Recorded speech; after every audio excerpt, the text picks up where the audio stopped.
भारतवर्ष में एक से बढ़कर एक योद्धा हुए हैं, जिनमें से अधिकतर के बारे में हमारे पाठ्य पुस्तकों में कुछ नहीं मिलता। योद्धा और संत बंदा सिंह बहादुर उनमें से ही एक हैं, जिनकी कहानी में न सिर्फ सिख खालसा की वीरता बल्कि मुगलों की क्रूरता की भी दास्तां है। 15 वर्ष की उम्र में ही संन्यास ग्रहण करने वाले लक्ष्मण दास ने लगभग 2 दशक माधव सिंह बैरागी के रूप में बिताया। गोदावरी नदी के किनारे स्थित नांदेड़ में उन्होंने अपना आश्रम स्थापित किया था। सन 1670 के अक्टूबर में जन्मे बंदा सिंह बहादुर को ये नाम खालसा में शामिल होने के बाद मिला। हालांकि गुरु गोविंद सिंह ने उनका नाम गुरबख्श सिंह रखा था। सन 1708 में गुरु गोविंद सिंह ने बंदा सिंह बहादुर के आश्रम जाकर उनसे मुलाकात की थी, जिसके बाद बंदा सिंह बहादुर उनके शिष्य बन गए। खालसा में आते आते ही बंदा सिंह बहादुर ने पंजाब के पटियाला में स्थित मुगलों की प्रांतीय राजधानी समाना पर नियंत्रण स्थापित कर इस्लामी आक्रांताओं में हड्डकंप मचा दिया। बंदा सिंह बहादुर के जीवन के बारे में हम बात करेंगे, लेकिन मुगल बादशाह फर्रुख सियर के राज में किस तरह उनकी हत्या की गई और सिखों का भयंकर कत्लेआम हुआ, उसके बारे में विस्तृत चर्चा आवश्यक है। बंदा सिंह बहादुर को जब मुगलों ने पकड़ DDH लिया, तब उन्हें बांधकर दिल्ली लाया गया। गुरदास नांगल के युद्ध में उन्होंने मुगलों से लोहा लिया था, लेकिन उनके चमत्कार और पराक्रम के बारे में मुगलों ने इतना सुन रखा था कि उन्हें डर था कि कहीं रास्ते में वो भाग न जाएं। एक मुगल अधिकारी ने तो यहां तक कहा कि वो खुद को उनके साथ ही रास्ते भर बांध कर जाना चाहता है, ताकि जैसे ही वो भागें वो उनके शरीर में खंजर घुसा सके। उनके पांव में बेदियां लगी हुई थीं। उनके गले में एक रिंग फंसाया गया था। उनके हाथ जंजीरों से बांध दिए गए थे और उन्हें एक लोहे के पिंजरे में डाल दिया गया था। लोहे के पिंजरे से उन्हें 4 जगह बांधा गया था। हाथी पर वो पिंजरा रखा हुआ था और उनके दोनों तरफ 2 मुगल फौजियों को उनके साथ ही बांधा गया था।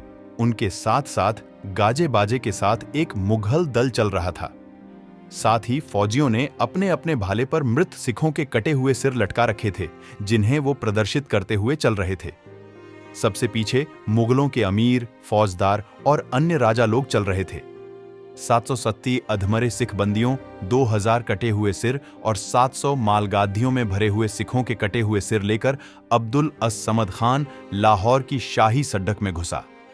इस जुलूस को देखने के लिए सड्डक के दोनों तरफ एक बद्धी भिड़ थी। अधिकतर कटे हुए सिरों से खून टपक रहे थे। उसने अपने बेटे जकरिया खान और अमीन खान के बेटे कमरुद्दीन खान के साथ उन बंदियों को दिल्ली भेजा, क्योंकि उसे मुगल बादशाह की तरफ से वहीं रहने का आदेश आया था। जकरिया खान को लगा था कि 200 युद्धबंदी बादशाह के सामने छोटी संख्या है, इसीलिए उसने पूरे पंजाब में सिखों के शिकार का आदेश जारी किया। निर्दोष सिखों को पकड़ दीच कर लाया जाता और उनका सिर कलम कर दिया जाता। इस तरह सिखों के कलम किए हुए सिरों से 700 मालगादियों को भर दिया गया। सरहिंद में बंदा सिंह बहादुर और इन युद्धबंदियों को घुमाया गया, जहां सड्डक के दोनों किनारे खद्दे होकर मुस्लिम भीड़ उन्हें गंदी गंदी गालियां दे रही थीं, जबकि सिख बंदी इस दौरान गुरु ग्रंथ साहिब की पंक्तियां पाराच रहे थे। जिस तरह मराठा सम्राट संभाजी का अपमान किया गया था, ठीक उसी तरह चीजें यहां भी हुईं। दिल्ली में बादशाह के सामने मुगल सरदारों ने अपनी क्रूरता की मिसाल पेश कर वाहवाही लूटी। सबसे पहले बादशाह फर्रुख सियर के सामने 2000 सिखों के कटे हुए सिर बांसों पर लटकाकर पेश किए गए। उन सिखों के लंबे लंबे बाल हवा से लहरा रहे थे। उसके बाद एक मरी हुई बिल्ली को पेश करके बादशाह को बताया गया कि गुरदास नांगल के आसपास रहने वाले चौपाए जानवरों तक को नहीं बख्शा गया है। फिर बंदा सिंह बहादुर को पेश किया गया, जिन्हें जानबूझकर मजाक बनाने के लिए सोने से जड्ढी पगड्डी पहनाई गई थी। इसके पीछे कई ऊंटों पर बांधकर लाए गए सिख बंदियों को पेश किया गया। प्रमुख सिखों को भेदाच की खाल पहनाई गई थी, ताकि वो भालू की तरह लगें। सिख बंदियों के हाथ एक लकड़ी के साथ ठोक दिए गए थे। इस दौरान मुस्लिम भीड़ लगातार उन पर हंस रही थी। उन्होंने इसे तमाशा नाम दिया था। मिर्जा मोहम्मद हैरसी नाम के एक व्यक्ति ने लिखा है कि कैसे मुस्लिम भीड़ खुशी से नाच गा रही थी। उसने लिखा है कि फिर भी सिख खुश थे और प्रार्थना कर रहे थे, कह रहे थे कि ये सब सर्वशक्तिमान ईश्वर ने ही लिखा है। सिखों ने जवाब दिया कि भूख प्यास और रसद न मिलने के कारण उनका ये हाल हुआ, वरना इससे पहले इतने युद्धों में उनकी क्षमताओं को लोग देख ही चुके हैं। बंदा सिंह बहादुर की पत्नी और उनके 4 साल के बेटे अजय सिंह के अलावा बच्चे की देखभाल करने वाली महिला को भी हरम में भेजा गया। लगभग 644 सिखों को हत्या के लिए सरबराह खान कोतवाल को सौंप दिया गया। मुगल सरदारों को उनकी कायरता का जमकर बादशाह ने इनाम दिया। सिखों के पास संसाधन नहीं थे, ऐसे में मुगलों को आश्चर्य हो रहा था कि कैसे उन्होंने इतनी बड़ी इस्लामी फौज से लगातार टक्कर लिया। 5 मार्च 1716 को दिल्ली में सिखों का कत्लेआम शुरू हुआ।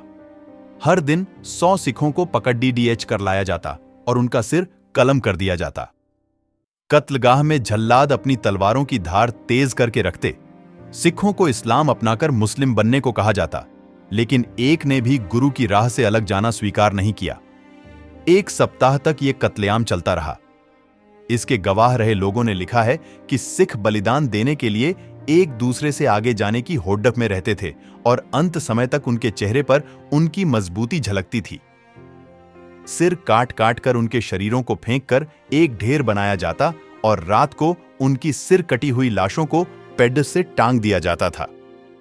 इस दौरान एक विधवा की भी कहानी आती है, जिसका बेटा बंदियों में शामिल था। उस युवक की अभी अभी शादी हुई थी और हाथ के कंगन तक नहीं उतरे थे। मां ने किसी तरह झूठ बोलकर बादशाह फर्रुख सियर से उसे छुड़ाने का आदेश ले लिया। उन्होंने कहा कि उनका बेटा गुरु का अनुयायी नहीं है और सिखों का बंदी था, लेकिन बेटे ने इस आदेश के बावजूद अपनी मां पर झूठ बोलने का आरोप लगाया और गुरु से धोखे की जगह बलिदान को चुना। उसने झल्लाद के सामने अपना सिर झुकाया और एक झटके में सिर कलम हो गया। इस दौरान 3 महीने तक बंदा सिंह बहादुर को प्रताड़ित किया जाता रहा। बंदा सिंह बहादुर और उनके साथियों को हत्या वाले दिन किले से बाहर लाया गया। इसके बाद सिख बंदियों को बहादुर शाह बाई की कब्र के साथ परेड कराया गया। बंदा सिंह बहादुर को अन्य कैदियों की तरह इस्लाम और मौत में से कोई एक चुनने को कहा गया, लेकिन गुरु गोविंद सिंह के चुने हुए सिपाही ने मृत्यु को चुना। इसके बाद जो हुआ वो शरीर और आत्मा को खपाने वाला है। बंदा सिंह बहादुर के 4 साल के बेटे अजय सिंह को उनकी गोद में डाल दिया गया और उसकी हत्या करने को कहा गया, लेकिन उन्होंने मना कर दिया। इसके बाद उनके सामने ही उनके 4 साल के बेटे को चाकू से टुकड़े टुकड़े में काटा गया और उसका दिल निकालकर पिता बंदा सिंह बहादुर के मुंह में ठूंस दिया गया। वो स्थिर रहे, एक मूर्ति की तरह, इसे ईश्वर की इच्छा मानकर। फिर कसाई वाले चाकू से बंदा सिंह बहादुर की दाईं आंख को निकाल लिया गया। उसके बाद बाईं आंख काटकर बाहर कर दी गई। फिर उनके दाएं पैर को काटकर अलग कर दिया गया। उसके बाद उनके दोनों हाथों को काटकर उनके शरीर से अलग कर दिया गया। फिर उनके शरीर से मांस निकाले जाने लगे। उसके बाद उन्हें टुकड़ों में काटा जाने लगा, लेकिन वो टस से मस नहीं हुए और अपना बलिदान दे दिया, पर इस्लाम नहीं अपनाया। उनके बाकी साथियों का भी यही हाल किया गया। औरंगजेब की क्रूरता सबने सुनी है, लेकिन बाकी मुगलों के अत्याचार उससे कम नहीं थे। उल्टा हर एक इस्लामी शासक ने क्रूरता की पिछली सारी हदें पार की।